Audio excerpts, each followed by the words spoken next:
Merci d'accueillir Timo Juston, qui est chef de produit chez Lely, et donc qui va nous donner une vision et un feedback d'un des pionniers de la robotique en élevage.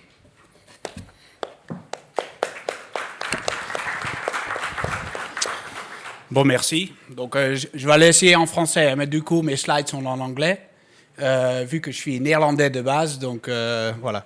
Mais donc, on va essayer, mais je pense que ça va bien y aller.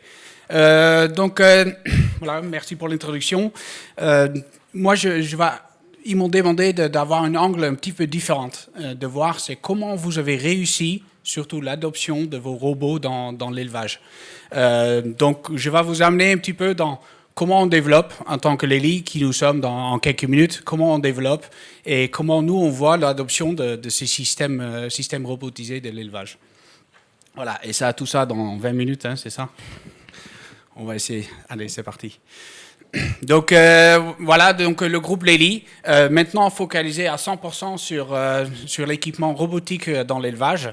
On a une passée dans les travaux du sol qu'on a abandonné dans les années 2000 et plus récemment notre activité Fenaison qu'on a vendue à AGCO, donc Fendt Massey Ferguson il y a 3 ans maintenant.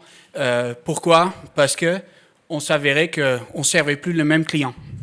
Le client, c'était des entreprises, des entrepreneurs, des choses comme ça, ou les éleveurs sont des entrepreneurs aussi, mais c'était plutôt des entrepreneurs pour la partie Fenaison, et donc les éleveurs, voilà, de moins en moins faisaient le travail eux-mêmes. Donc pour nous, la chance, donc la décision de se focaliser sur la robotique en élevage.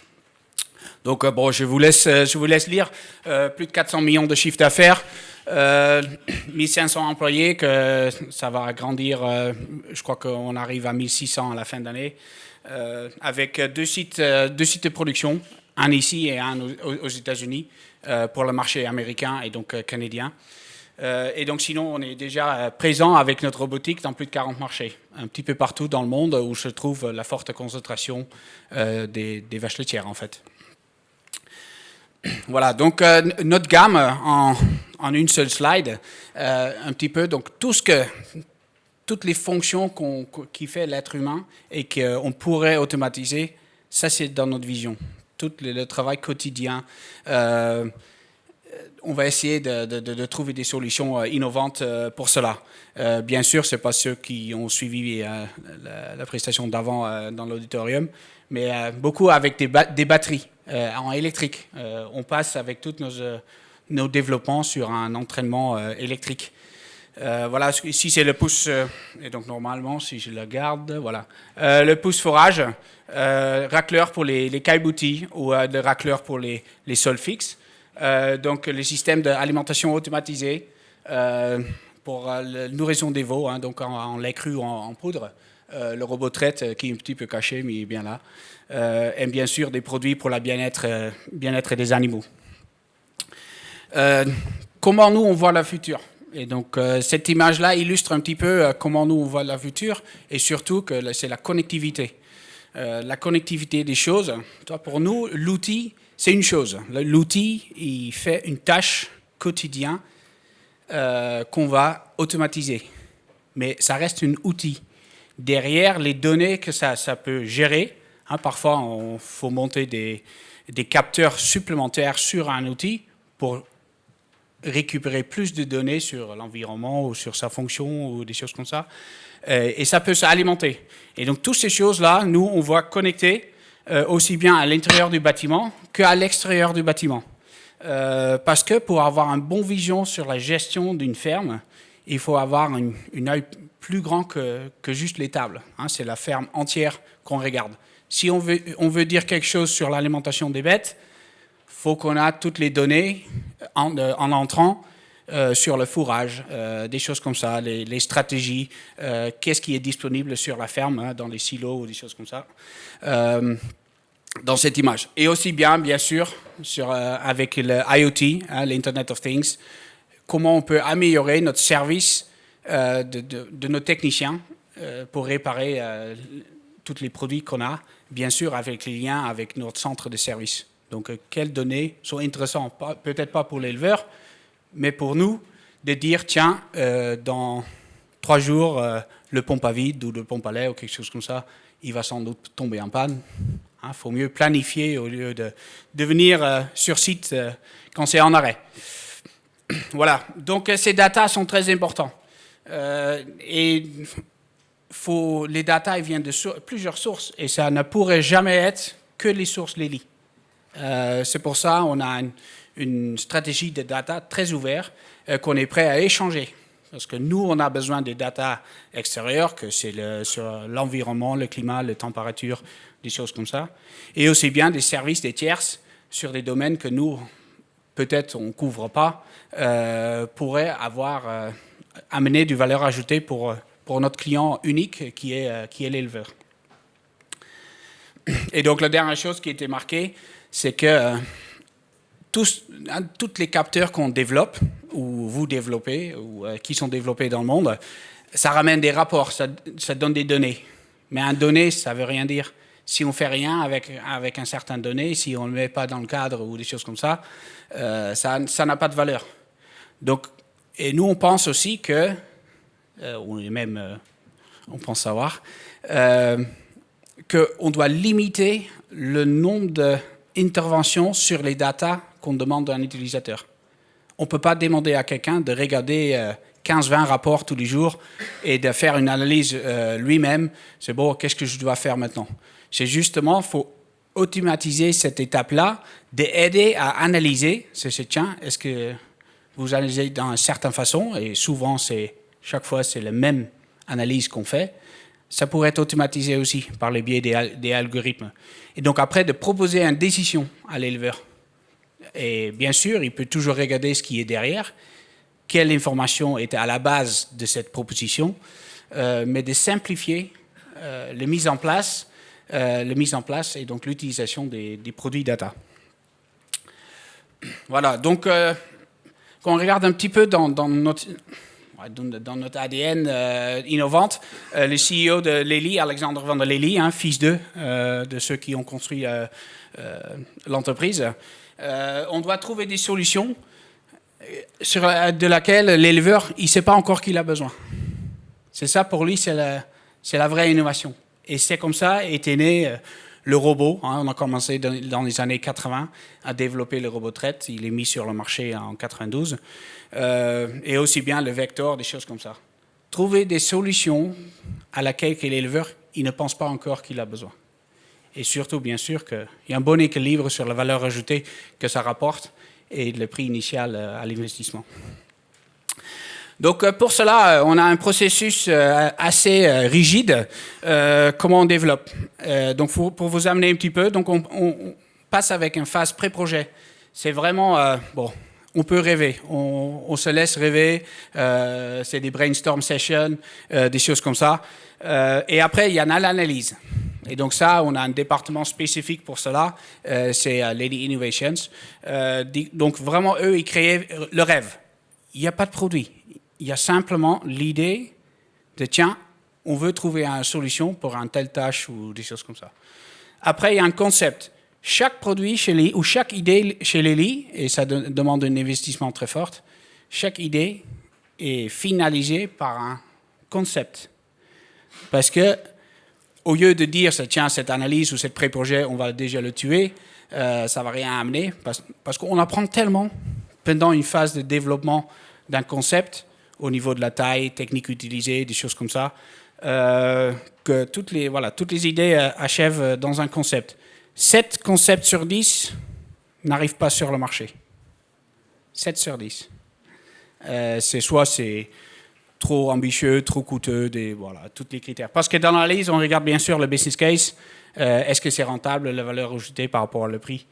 Et donc après, on va dans le design. Donc c'est vraiment, OK, cette fonction-là, on l'a vu en concept, ça marche, ça peut faire la fonction qu'on a demandé de le faire.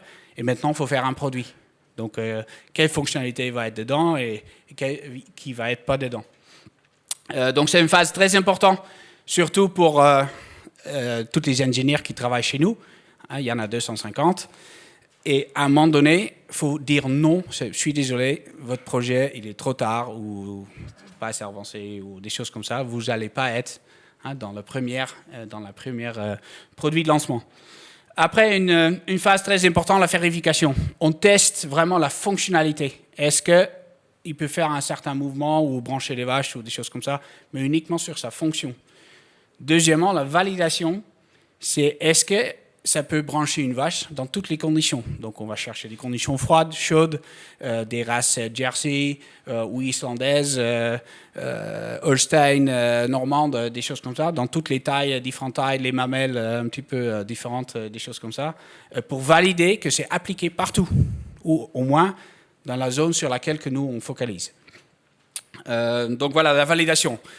Très important. Donc après les zéro-séries, c'est pas que pour nous, mais aussi bien pour les fournisseurs.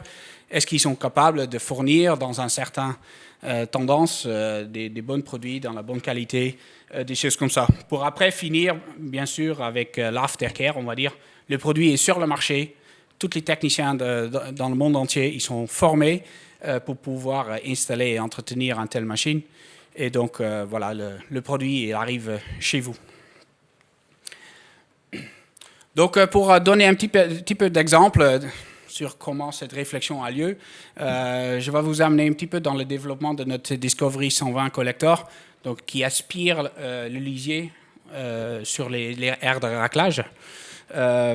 Voilà, donc, d'où on vient? On vient d'un système, ok, il y a des racleurs, il y a tout un bain de boue devant du lisier, c'est sale, les pattes des vaches sont sales, les problèmes de pattes et tout ça. Comment on peut faire? Ou soit des systèmes automatisés aux États-Unis hein, avec des skid-steers qui enlèvent tout ça. Donc, bien sûr, on commence d'abord, c'est OK, est-ce qu'on peut automatiser cette tâche-là? Mais toujours, l'aspect, c'est OK, on arrive à faire ça propre, mais on n'a toujours pas solutionné de cette grande vague de boue qui est devant. Ça prend énormément de place, les vaches, ils ont plutôt peur. Est-ce qu'il n'y a pas une autre manière de le faire? Et ça nous pousse à penser différemment. Même dans les années 71, on avait déjà l'idée d'un tonalisier, mais donc inversé, donc qui pourrait, voilà, c'est montré ici, aspirer cette lisier-là. Mais pour cela, il faut libérer les aires d'exercice. Il faut toutes les vaches dehors pour qu'on puisse passer. Les tracteurs doivent passer. Ça amène des critères. Mais donc, c'était déjà une idée des années 71. Donc après, est-ce qu'on est capable de soulever cette manière plutôt liquide et de pouvoir le stocker quelque part? Donc, les premiers essais, c'est bon, ça ne marche pas trop. Est-ce qu'on n'a pas un autre système pour pouvoir enlever cette boue pour finalement de dire, tiens, le petit film avant, ça donne des... Ouais, il y a le potentiel dedans. Donc bien sûr, les brevets il faut mettre en place les brevets. Et par ça aussi, on commence à réfléchir. Tiens, il y a un brevet de quelqu'un d'autre, il faut qu'on trouve une autre solution pour faire la même fonction, mais dans une autre manière. Et donc c'était venu de là, hein, de cette version d'avant, il y a encore trop de mécanique. Trop de pannes possibles. Les techniciens, c'est toujours dans la boue, hein, donc personne ne veut travailler avec les mains sales, hein, donc il faut essayer de faire ça propre. Donc était venue l'idée, c'est pourquoi on ne va pas l'aspirer.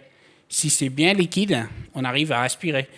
Voilà, donc c'est pas trop visible, mais on va bien, hein, donc il y a toujours quelqu'un à côté, hein, c'est la phase rudimentaire du développement. Et donc c'était venu comment? Donc d'aspirateur à lisier. Donc, vous connaissez notre racleur Akai Beauty. On l'a légèrement changé pour pouvoir absorber et donc de stocker cette lisier-là. Bon, et bien sûr, hein, donc ça c'est pour vous montrer, ça c'est les concepts. Donc, ça ressemble un petit peu à un produit, mais ce n'est pas du tout un produit.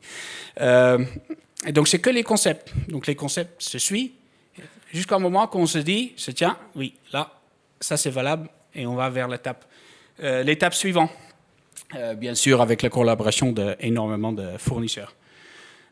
Et donc après, on arrive avec le produit fini qui a de la gueule et donc qui fait sa fonction qu'on veut et qui est aussi reproductible en masse, hein, parce que c'est un produit, surtout sur le marché français, un produit très attendu parce qu'il y a énormément de sol fixe dans les élevages.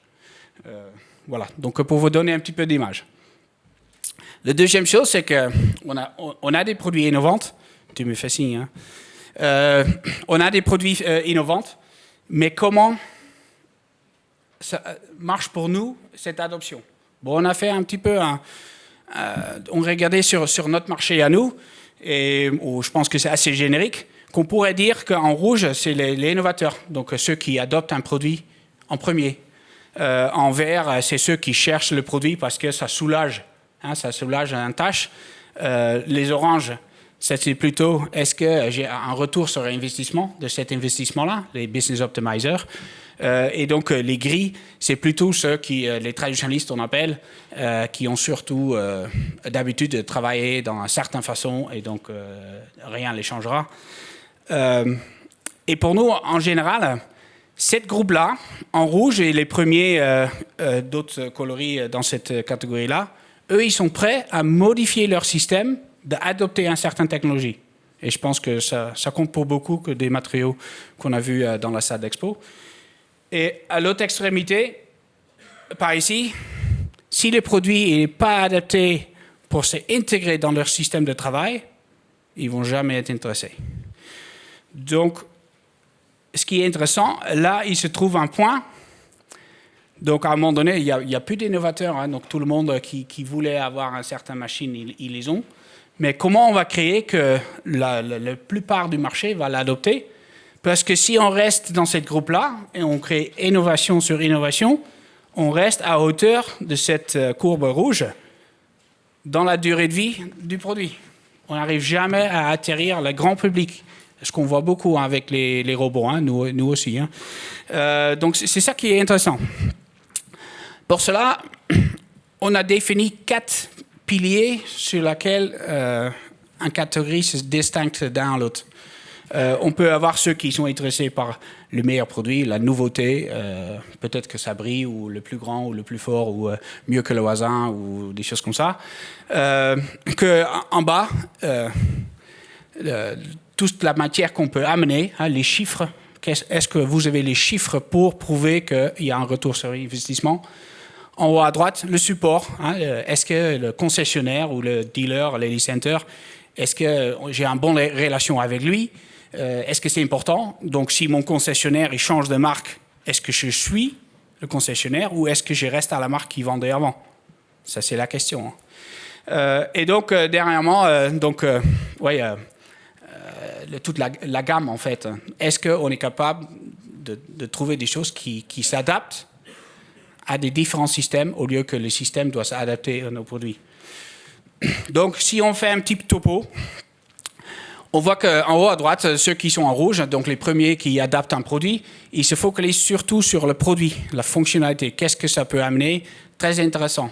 Ils aiment bien la technique, mais contrepartie, ils veulent énormément de settings, des choses des réglages pour jouer. Hein. Ils veulent énormément jouer avec l'outil.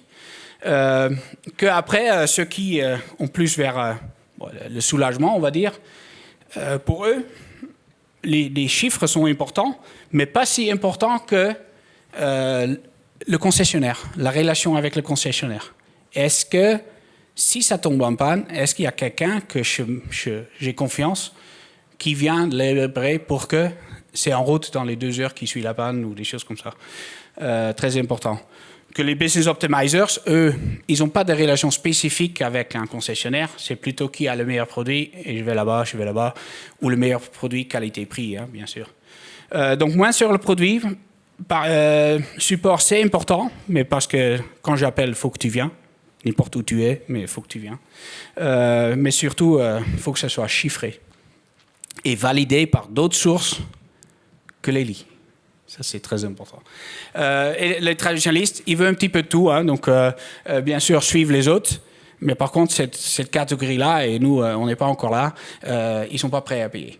Donc, ils demandent énormément de services. Il faut que ça soit adapté à leur situation, mais pas de surplus au niveau des coûts, des choses comme ça.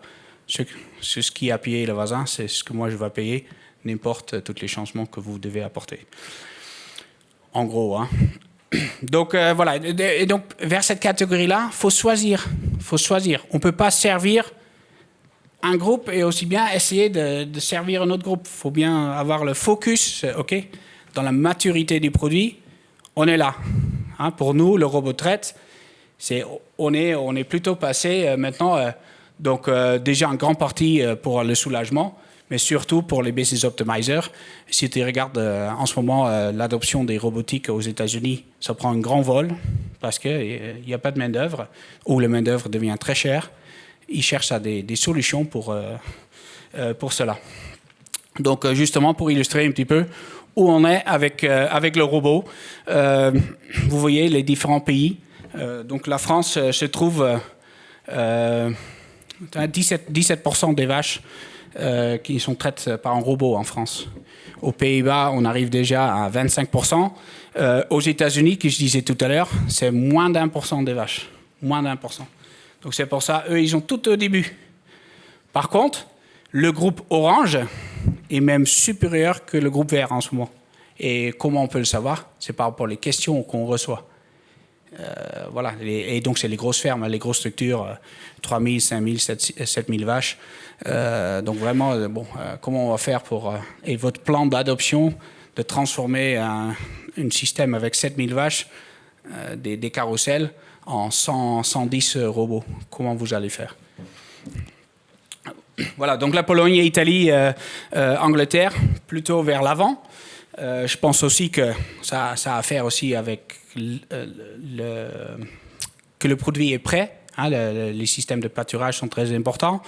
Et je pense que nous, on peut encore faire énormément de pas de trouver une solution adaptée à des systèmes de pâturage, mais du pâturage qui vise 18 kg d'ingestion de matière sèche de l'herbe fraîche, hein, pas du pâturage 4-5 kg, mais du vrai pâturage.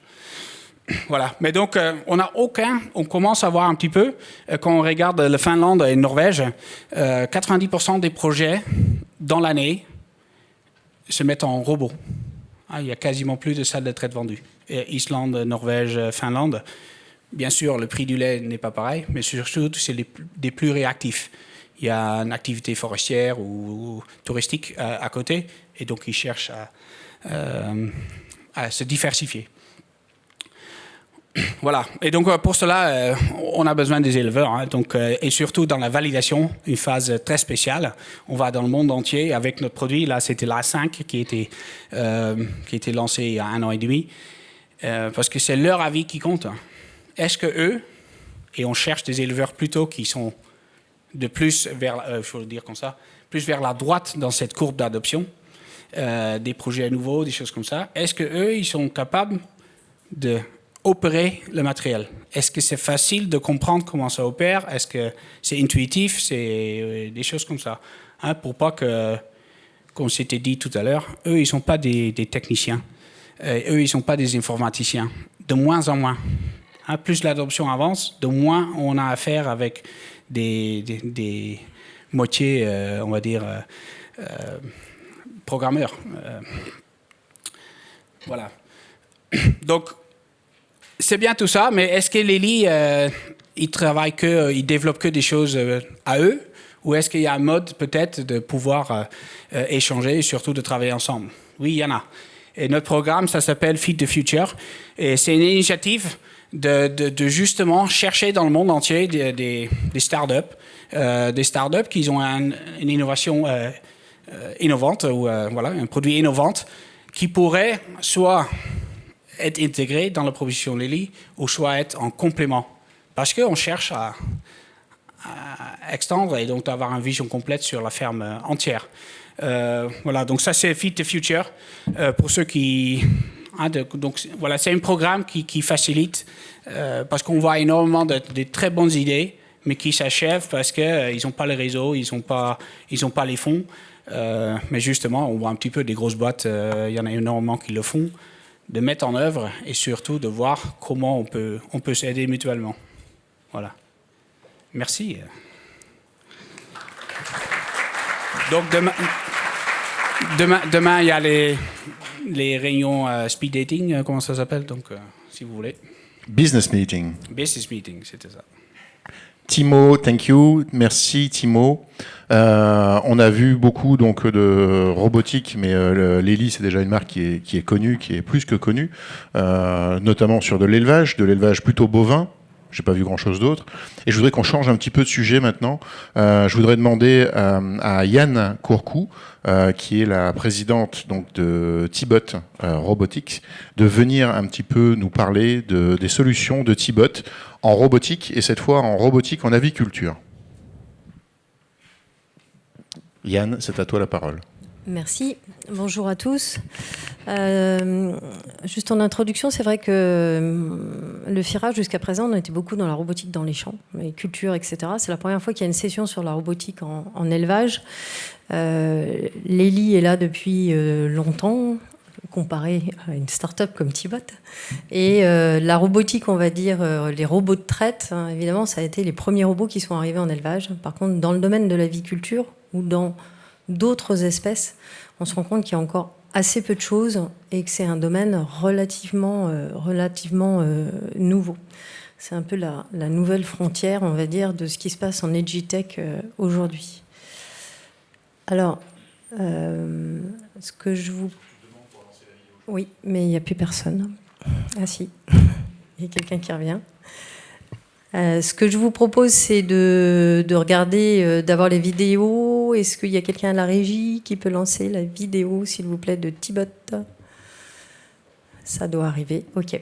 Donc T-Bot, on est une entreprise, on a été créé en mai 2016 hein, sur l'idée d'un aviculteur, Benoît donc Savary, qui est là, et de son épouse. Il va vous raconter ensuite un peu la genèse et l'histoire de l'entreprise. On est parti vraiment d'un besoin terrain, pour soulager les éleveurs sur de la pénibilité et aussi pour leur permettre d'améliorer le revenu et de travailler aussi sur tout ce qui était bien-être animal.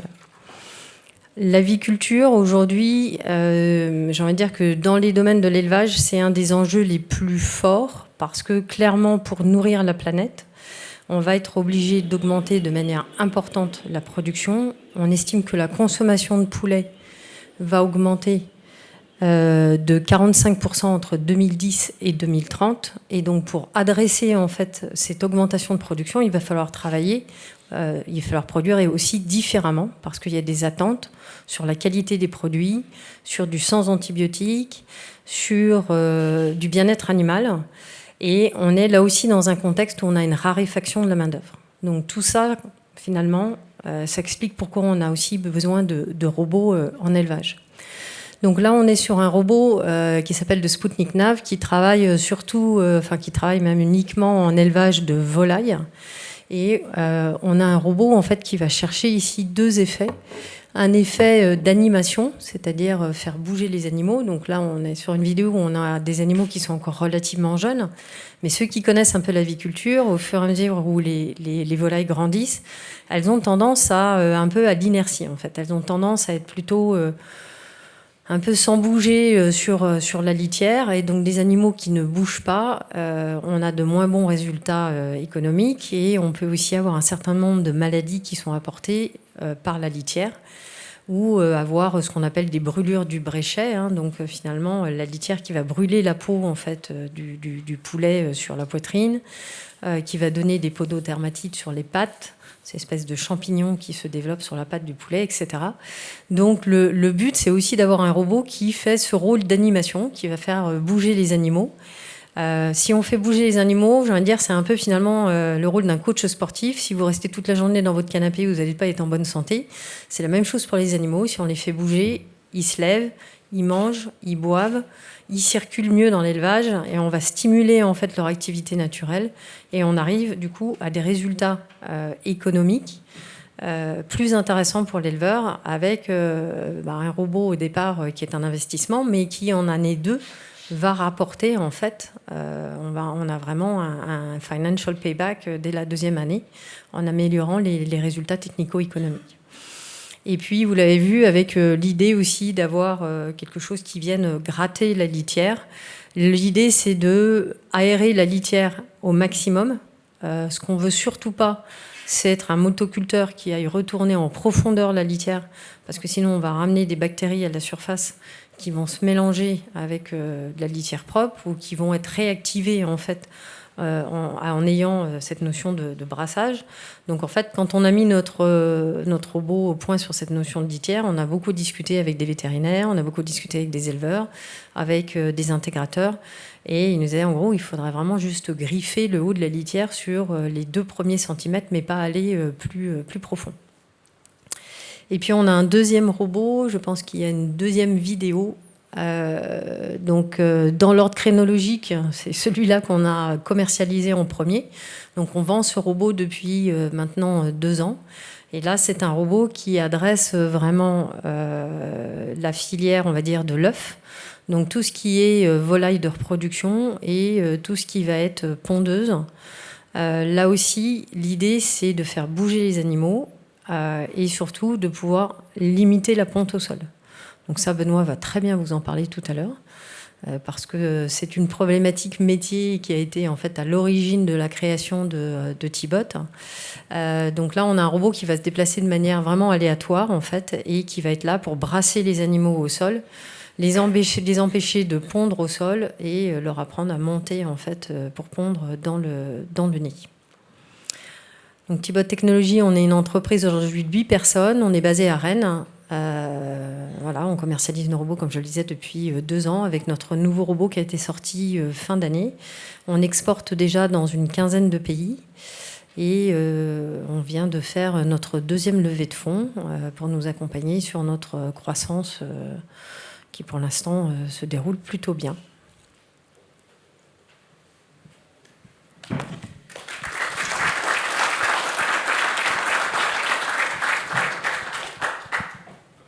Comme tu veux, Benoît. Tu veux le faire là-bas Alors en fait, moi je suis très content d'accueillir maintenant Benoît Savary. Alors Benoît Savary, je l'avais rencontré il y a 4 ans.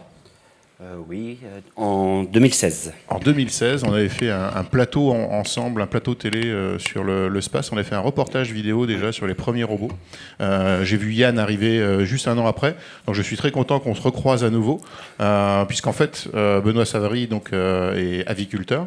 Et en étant aviculteur, il avait une problématique et il n'arrivait pas à trouver de solution qui existait. Est-ce que tu peux nous raconter un peu l'histoire ? Oui. Donc en fin de compte, oui, je suis aviculteur donc avec mon épouse en poule repro. Alors c'était en 2014, suite à des problèmes de maladie. Enfin, mon épouse avait fait un burn-out.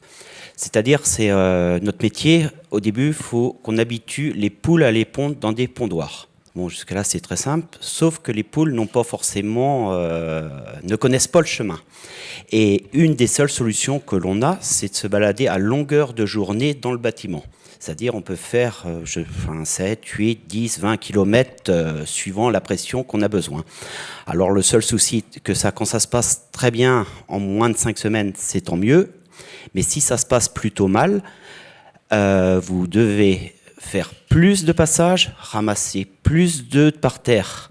Donc, qu'est-ce qui arrive ? C'est la fatigue qui arrive. Donc, plus vous êtes fatigué, moins vous avez envie d'y arriver, moins vous le faites. Et donc, en fin de compte, c'est le burn-out. C'est une issue sans fin. Donc, de là, c'était à l'époque du robot Philae, pour ceux qui se souviennent. Je dis à Laetitia, écoute, c'est quand même pas possible qu'on continue comme ça parce que on va se cramer on se crame trop rapidement. J'ai dit, en fin de compte, le système serait tout simple, c'est d'avoir une sorte de buggy, de robot, enfin quelque chose qui se balade à longueur de journée dans le bâtiment. Bon, l'idée paraît très simple et très farfelue, comme on avait pu me le dire à l'époque. Donc, j'avais recherché des entreprises qui auraient voulu détourner leur appareil. Bon, évidemment, un éleveur qui appelle pour avoir une solution un peu, farfelue, ça n'intéressait personne. Sachant que notre domaine, la ponte au sol, personne ne connaissait. Donc, il avait fallu prouver que, oui, réellement, nous, on avait des problèmes et que nos confrères aussi avaient des problèmes. Alors de là, on a pris un peu notre courage en main et puis on s'est dit, puisque personne ne veut le faire, nous on va le faire. Bon, moi je ne suis pas ingénieur, je suis juste éleveur. Donc on a trouvé un bureau d'études qui était Simtech, qui est toujours Simtech, et on leur a proposé un cahier des charges où on leur a simplement demandé, nous on veut un robot qui circule dans le bâtiment. Comme tout bon ingénieur, on dit, oui, mais qui est-ce que ça intéresse? Donc, on a financé une étude de marché pour aller voir qui ça intéressait. Et en fin de compte, bingo, quand on demande aux éleveurs directement, est-ce que vous avez besoin qu'on vous aide à animer vos animaux? La profession a très clairement répondu oui. Et de là, donc, est né, donc on s'est un petit peu structuré au début. Et puis Yann nous a structuré suite à son arrivée, parce que moi, c'est pas mon métier, la start-up. Le bureau d'études, c'est pas leur métier, la start-up. Donc voilà un petit peu la genèse de T-Bot, quoi. Et alors, maintenant, après quelques années, est-ce que tu es content? Est-ce que ça marche dans ton exploitation? Disons, on a acheté le premier, le RL a acheté le premier, investissement pour de productivité, de soulagement. Le deuxième est arrivé 1 an après, là c'était de plaisir, quoi. Parce qu'on trouve que ça fait bien, donc on a dit, si on accentue la pression en termes de fatigue, pénibilité, on baisse, et puis en termes de résultats, on s'est très vite rendu compte que le premier était payé sur le lot, quoi. Donc pour nous, le troisième, quand devrait arriver, je pense incessamment sous peu, c'est pareil, c'est pour augmenter la pression et nous libérer du temps, mais du temps pour faire des choses à valeur ajoutée, en fait. Parce que bouger à longueur de journée dans un bâtiment, vous êtes rivé les yeux par terre, vous voyez rien d'autre à côté.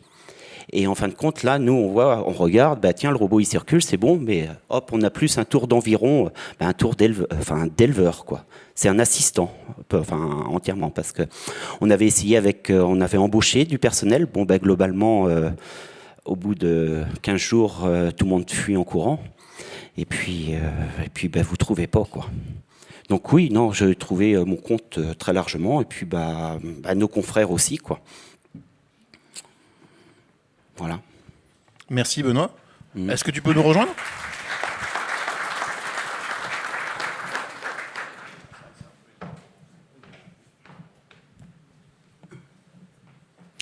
Alors malheureusement, on a finalement assez peu d'éleveurs présents. Moi, j'ai quand même une question en plus. Tout ce qui est l'héli, etc., toute cette robotique. Toi, tu es déjà un fervent partisan. Quelles peuvent être, selon toi, finalement un peu les attentes, les craintes de tes collègues quand ils s'équipent en robotique?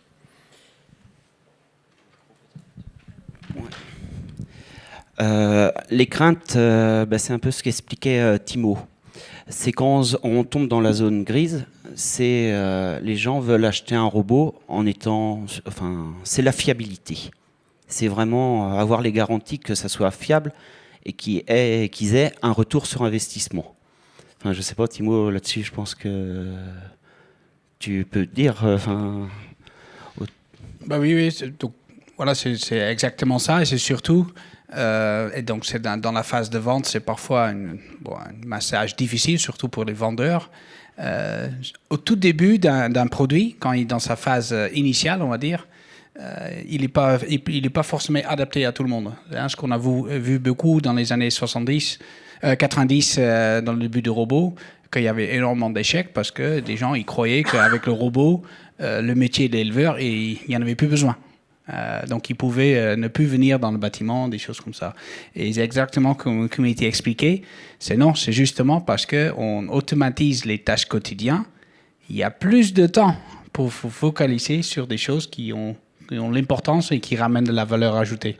Voilà. Il faut accepter, je pense, dans toute la robotique, c'est un changement en tant qu'éleveur de nos pratiques. C'est-à-dire qu'on ne travaille plus forcément de la même façon qu'il y a...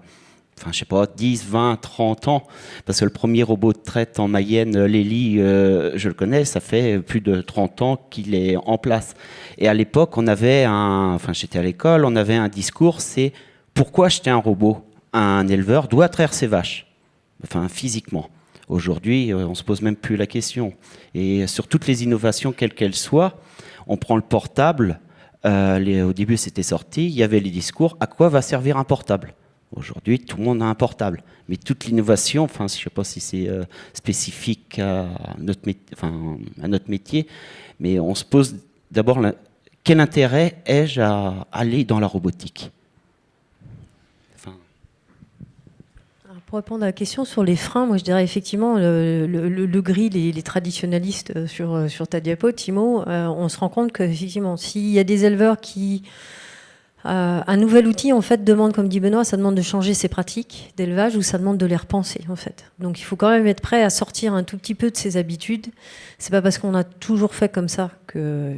voilà, il faut... Donc, quand on a ce type de profil, c'est vrai que c'est compliqué d'arriver avec des robots. Après, je suis tout à fait d'accord sur les 3 autres. On a tous les early adopters et puis après on a les gens qui vont vraiment chercher du retour sur investissement, d'autres qui vont chercher de la fiabilité, des choses comme ça. Et là, c'est très intéressant parce que c'est ces gens-là, en fait, c'est ces différentes typologies en fait qui font évoluer nos produits. Parce que les attentes sont différentes, donc il faut pouvoir répondre en fait à leurs besoins et c'est ça qui fait évoluer nos produits, donc c'est important. Moi je vois une vraie différence, je trouve que j'ai finalement dans des éleveurs, moi j'ai finalement plus d'éleveurs qui sont assez friands de solutions innovantes, qui cherchent vraiment à faciliter leur quotidien. Par contre, très souvent, on a... autour, des groupes de plus ou moins grande importance, et où là, ça reste assez conservateur. Et c'est difficile de faire bouger les lignes, surtout quand on est une entreprise évidemment de notre taille. On se heurte très souvent en fait à des pratiques qui sont toujours les mêmes, ou à une façon de penser l'élevage ou la façon dont on produit en fait qui est toujours un petit peu la même. Alors même s'ils regardent tous ce qui se passe en termes d'innovation, mais après sur les choses extrêmement concrètes, souvent on se heurte un peu à des difficultés pour changer les habitudes. Merci Yann. Merci Thibaut. Donc la courbe de Moore en innovation, je pense que vous en avez déjà entendu parler. Est-ce que vous avez dans la salle des questions à poser à nos intervenants? Alors, Guillaume, je vais te demander de parler fort et de te présenter parce que je ne sais pas si tout le monde te connaît. Oh, je pense que si tu te retournes, tu peux... Essaye avec un micro, mais malheureusement, il n'y a pas de micro HF dans la salle, donc c'est un peu compliqué, on est obligé de se déplacer, ou alors il faut parler fort. J'ai en plus malheureusement un peu la voix qui déraille. Merci pour tous ces témoignages qui illustrent... Juste, Guillaume, si oui. tu veux juste te présenter pour savoir qui tu es. Oui, ouais. Guillaume Boquet, donc je suis responsable technique au sein d'AXEMA, qui est la Fédération des constructeurs et d'importateurs de matériel agricole en France. Donc je fais partie des convaincus de tout ce que vous avez apporté comme élément aujourd'hui, que les nouvelles technologies, au sens large, robotique bien sûr, mais il y en a d'autres, contribuent à résoudre des problématiques qui concernent aussi bien l'éleveur que le cheptel, que les animaux, par le bien-être, la réduction des troubles musculo-squelettiques, des maladies, du suivi individuel de l'animal. On est tous convaincus de ça. Et vous avez montré qu'il y a un travail aussi bien des grosses entreprises, Lely, que venant du terrain, de concertation pour l'acceptabilité par l'agriculteur de ces nouvelles technologies qui répondent à des besoins. Malgré tout, il y a un acteur dont, en grande culture, c'était aussi flagrant ce matin, dont on ne parle pas, et qui, malheureusement, avec qui il faut faire avec, c'est l'opinion publique. Voilà, les on-dit, qui s'appuient souvent sur des choses très réductrices, du regard qui est porté sur l'agriculture, et qui parfois associent nouvelles technologies, les robots de traite, à une production industrielle, à quelque chose qui va à l'encontre du bien-être animal. Alors on peut les ignorer, mais malgré tout, je pense que c'est quelque chose qu'il faut prendre, auquel il faut prendre garde. Est-ce que c'est des choses qui vous soucient, que vous avez intégrées dans vos démarches? Alors, je pense principalement à Lely, mais peut-être à vous aussi, par rapport à votre voisinage. Comment vous abordez ce sujet qui peut être assez contre-productif pour notre filière?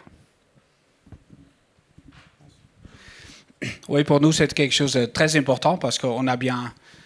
on peut avoir raison, mais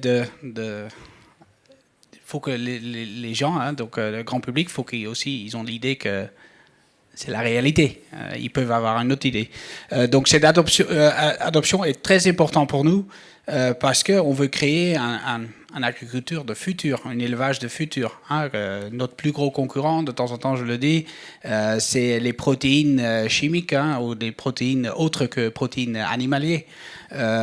Donc c'est ça notre plus gros concurrent quand ça va être remplacé par tout un tas de choses Voilà, donc cette opinion publique, où ça amène, et c'est surtout qu'on doit être prêt en tant qu'entreprise aussi de répondre à ça.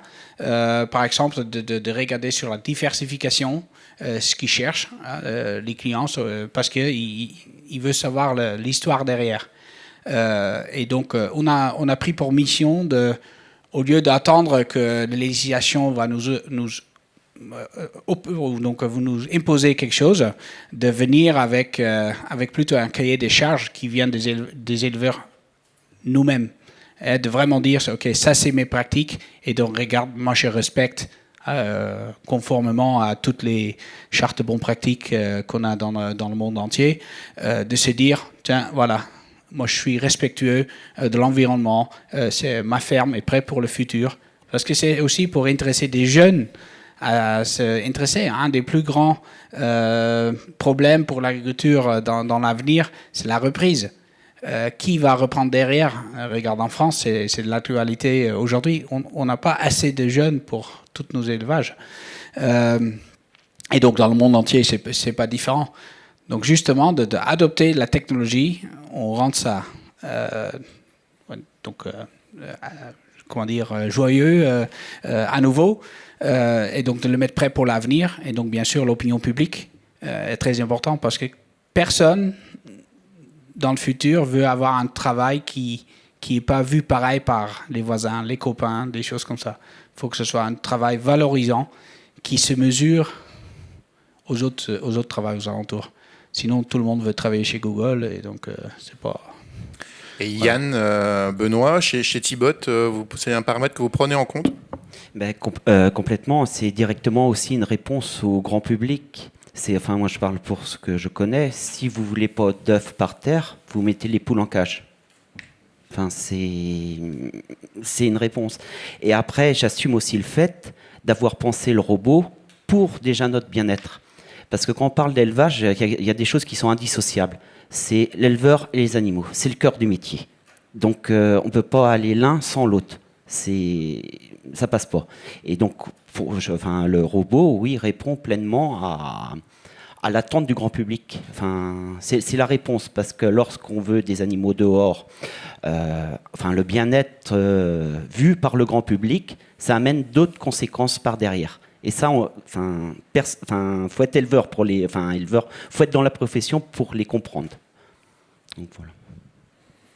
Est-ce qu'on a d'autres questions dans la salle? Alors, comment est-ce que vous voulez procéder? Parler fort, vous lever, venir? Je pense que je peux parler fort. N'oubliez pas de vous présenter au début. Valentin Breillet, je suis ingénieur innovation chez Manitou. Moi, j'avais une question pour vous, Benoît. De ce que je comprends, la particularité de votre besoin vient du fait que vous faites du bien-être. L'autre solution, c'est de faire de la cage. Et finalement, comment faisaient les gens avant ça? Depuis combien de temps c'était pénible? Qu'est-ce qui fait qu'on n'a pas fait une solution avant finalement? Oui, il y a beaucoup de choses. Il y a beaucoup de points. Déjà, en aviculture, c'est ma vision des choses. Je viens de préciser. On travaille assez en solo, enfermé dans nos bâtiments, avec très peu de contacts à côté. Donc, on ne savait pas forcément ce qui se passait à côté. Et nous sommes des traditionnalistes. Nos parents faisaient comme ça, tout le monde faisait comme ça, donc ça doit continuer ainsi. Sauf qu'il y a aujourd'hui un changement de génération. Comme disait Timo, nos enfants ne travailleront pas comme nous, quoi, en fait. Ensuite, c'était quoi l'autre partie de la question? Et le hors-cage, ça a été automatiquement les œufs par terre avant en France, c'est à peu près, je sais pas, loin de 80-90% de la production d'œufs se faisait en cage. Aujourd'hui, le consommateur demande, c'est même la suppression totale des cages d'ici 2-3 ans. Donc là, on découvre quelque chose, quoi. Les éleveurs découvrent ce que c'est d'élever des poules au sol ou en plein air. En fait, très souvent, quand on travaille sur des cahiers des charges de bien-être animal, hein, il y a plein de bonnes idées. On dit, voilà, il faut de la lumière naturelle dans les bâtiments, il faut élever effectivement les poules au sol, il leur faut des jardins d'hiver ou il leur faut des parcs de plein air, etc., etc. Donc ça part j'ai envie de dire, d'un très bon principe, il n'y a pas de problème là-dessus, mais on ne traite pas en fait derrière les conséquences que ça va générer. Si vous mettez de la lumière naturelle dans un bâtiment, ça stimule l'agressivité des animaux. Et en même temps, on dit aujourd'hui, il ne faut plus débéquer et dégriffer. Donc, qu'est-ce que vous faites? Vous créez en fait des conditions pour avoir plus de problèmes.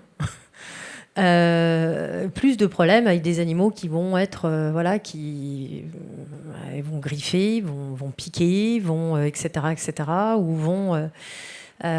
donc il faut un équilibre en fait, hein, où c'est comme les parcs de plein air. Nous on a des éleveurs qui nous disent, hein, est-ce que le robot il pourrait pas aider à disperser les poules, parce qu'en fait on a des parcs de 3 hectares mais les poules elles restent à 50 mètres autour de l'entrée du bâtiment. Résultat, on a un sol qui est extrêmement boueux, des animaux qui pataugent dans un sol qui est boueux et etc. Et finalement, on va créer là aussi d'autres problèmes sur le bien-être animal qu'on pensait résoudre en se disant voilà, on va avoir des poules qui vont pouvoir courir partout dehors. Donc souvent, il faut... et puis je pense qu'effectivement, Benoît a raison, c'est-à-dire qu'on n'aura pas de bien-être animal si on n'a pas du bien-être éleveur. On a souvent des éleveurs qui utilisent aujourd'hui nos robots en élevage et qui disent en fait, depuis que j'utilise le robot, j'ai une autre relation à mon cheptel. C'est-à-dire qu'avant, comme il faut faire bouger les animaux, et je faisais mes 15, mes 20 km par jour. Puis quand elles ne veulent pas bouger et que je continue à trouver 300, 400, 500, 1000 œufs au sol, qu'il faut que je me baisse tous les jours pour ramasser mes 1000 œufs au sol, au bout d'un moment, je suis très énervée. Donc je vais arriver et je suis énervée et donc les animaux le sentent et les poules deviennent nerveuses aussi, etc. Finalement, ce boulot-là, il est fait aujourd'hui par un assistant qui est un robot, qui est infatigable, qui ne se plaint pas, qui peut y aller 8 à 9 heures par jour, qui va toujours y aller de la même humeur. Et finalement, on a pas mal d'éleveurs qui nous disent on a des lots moins nerveux. Comme si le fait déjà de faire bouger les animaux, ça leur permet peut-être de se défouler ou d'avoir une certaine nervosité et puis parce que ce rôle en fait de faire bouger les animaux, il est fait il est fait toujours de la même manière. Et donc l'éleveur, lui, va rentrer dans son poulailler maintenant pour faire d'autres choses. Peut-être pour faire justement du soin, pour regarder son lot, pour pouvoir nettoyer ses nids, pour pouvoir peser ses coques, pour pouvoir faire en fait d'autres choses. Peut-être pour ajouter à ça, la réaction primaire d'un éleveur ou d'un agriculteur, c'est de travailler plus dur. Hein. C'est bon, c'est un petit peu... voilà. On va d'abord travailler plus et de voir. Et donc après, comme il était dit, Benoît, à un moment donné, tu arrives à un certain moment que tu dis, bon, ça ne peut plus y aller comme ça, faut qu'on trouve une solution. Mais cette phase d'adoption, c'est que parce que bon, ils se sont rencontrés que bon, on peut pas travailler plus dur, hein, on est au bout du bout.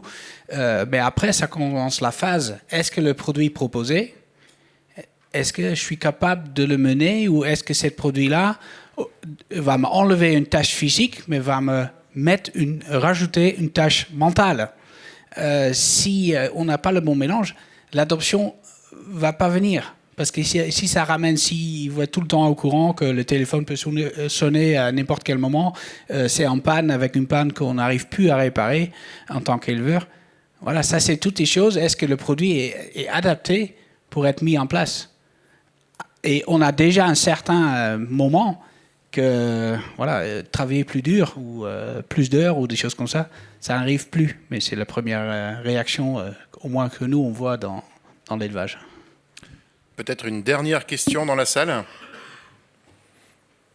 Déplace-toi, tu es juste à côté. En plus, ça sera plus simple, je pense. N'oublie pas de te présenter. Merci. Bonjour, Raphaël Lecoq, journaliste. Je voulais poser une question par rapport aux situations d'échec.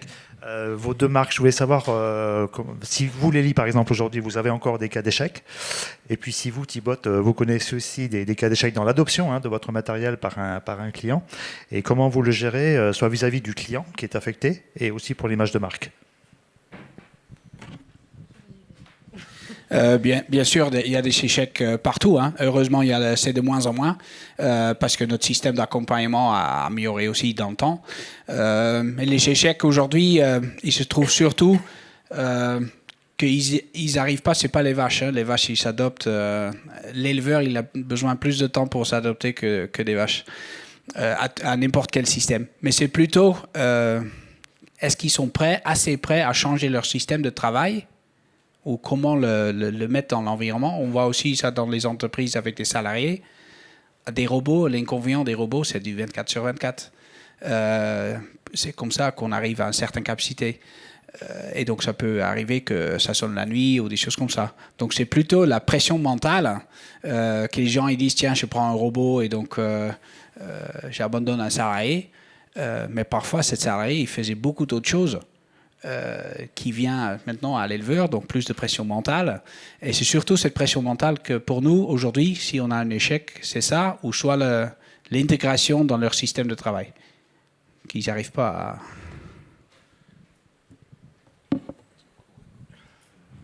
Alors, nous, effectivement, on a aussi des cas d'échec, et c'est généralement, nous, on a toujours deux facteurs finalement qui peuvent être. Alors, contrairement à ce qu'a dit Timo, nous, on a un facteur animal qui est important. On travaille avec différentes espèces, donc on travaille avec de la poule, on travaille avec de la dinde, on travaille en volaille de reproduction et en pondeuse et en volaille de chair. Et on a un comportement animal. Quand on vient avec un robot, on peut jamais être sûr à 100% du résultat parce que le comportement animal n'est jamais deux fois le même.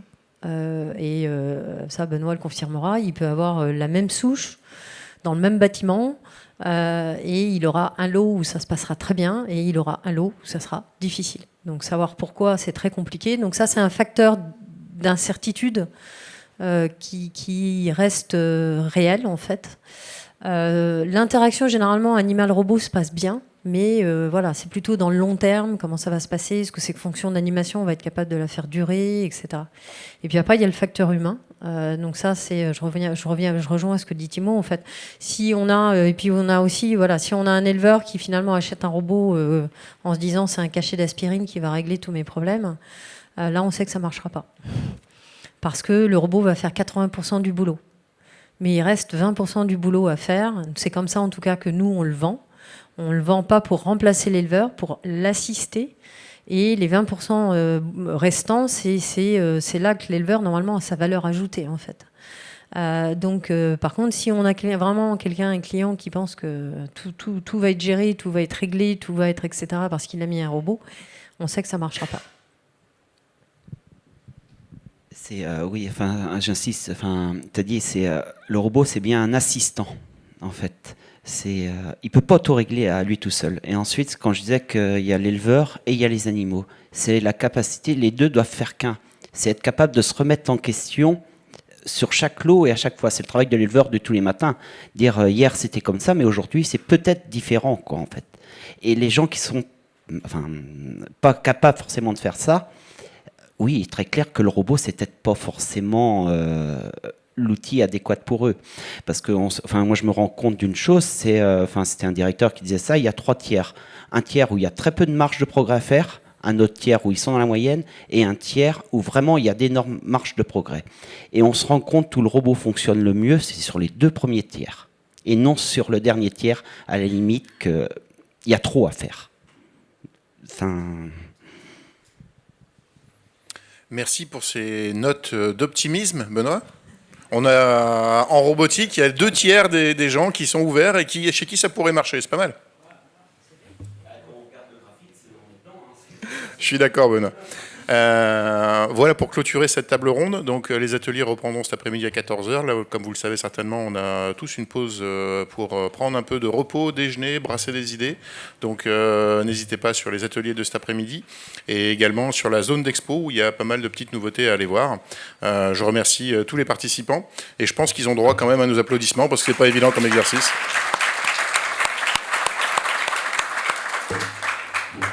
Merci à vous.